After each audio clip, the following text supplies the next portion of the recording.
ఈ గుంపు వారు ఎవరంటే భక్తిహీనులు. వీరి స్వభావం చూడండి, వీరికి దేవుని కట్టడలు, దేవుని ఆజ్ఞలు అసహ్యముగా ఉంటాయి. దొంగతో ఏకీభవించుతారంట. దొంగ అనగా సైతాను, దొంగ అనగా అపవాది. వ్యభిచారము చేయవారితో సాంగత్యము చేస్తారట. కీడు చేయవాలని కీడుల గురించి మాట్లాడుకుంటూ ఉంటారట. ఇప్పుడు కపటమైన ఆలోచన. ఎవరయ్యా వీళ్ళు అంటే భక్తిహీనులు. ఎక్కడున్నారు వీళ్ళు? బయట ఉన్నారా? అన్యజనులు కాదండి, విగ్రహాధిపతులు కాదండి. వీరు కూడా సంఘములో ఉన్నవారే, వీరు కూడా ప్రార్థించేవారే, వీరు కూడా ప్రతి ఆదివారము ఆరాధనకు వచ్చేవారే.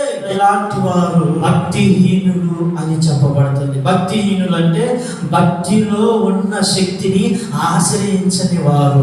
భక్తి చేస్తారు కానీ భక్తిలో ఉన్న శక్తిని వారు పొందరు. భక్తిహీనులు గుంపులో మనం ఉన్నామా? యేసు శిలువ బలి అర్పణతో నిబంధన చేయబడిన ప్రజలుగా మనం ఉన్నాము.